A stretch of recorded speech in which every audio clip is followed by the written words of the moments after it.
आज बाबा साहब को जितना मान सम्मान मिल रहा है, शायद जीते जी लोगों ने उतना मान सम्मान नहीं दिया था।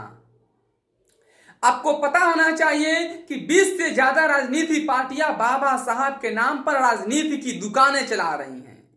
आपको यह भी मालूम होना चाहिए कि संविधान लागू होने के 1.5 वर्षों में ही बाबा साहब को लोगों ने किस कदर भुला दिया था।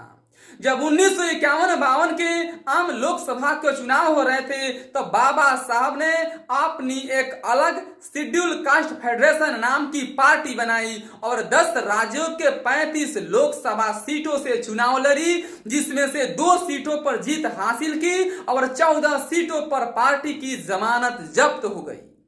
हैरानी की बात तब हुई जब बाबा साहब खुद अपनी सीट बॉम्बे नॉर्थ से हार बैठे थे।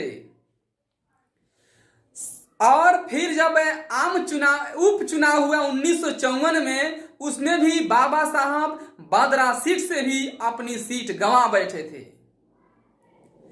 नेहरू को, इंदिरा को जीते जी भारत रत्न से सम्मानित किया गया था, लेकिन बाबा साहब को मरने के 34 वर्ष बाद भारत रत्न से सम्मानित किया गया।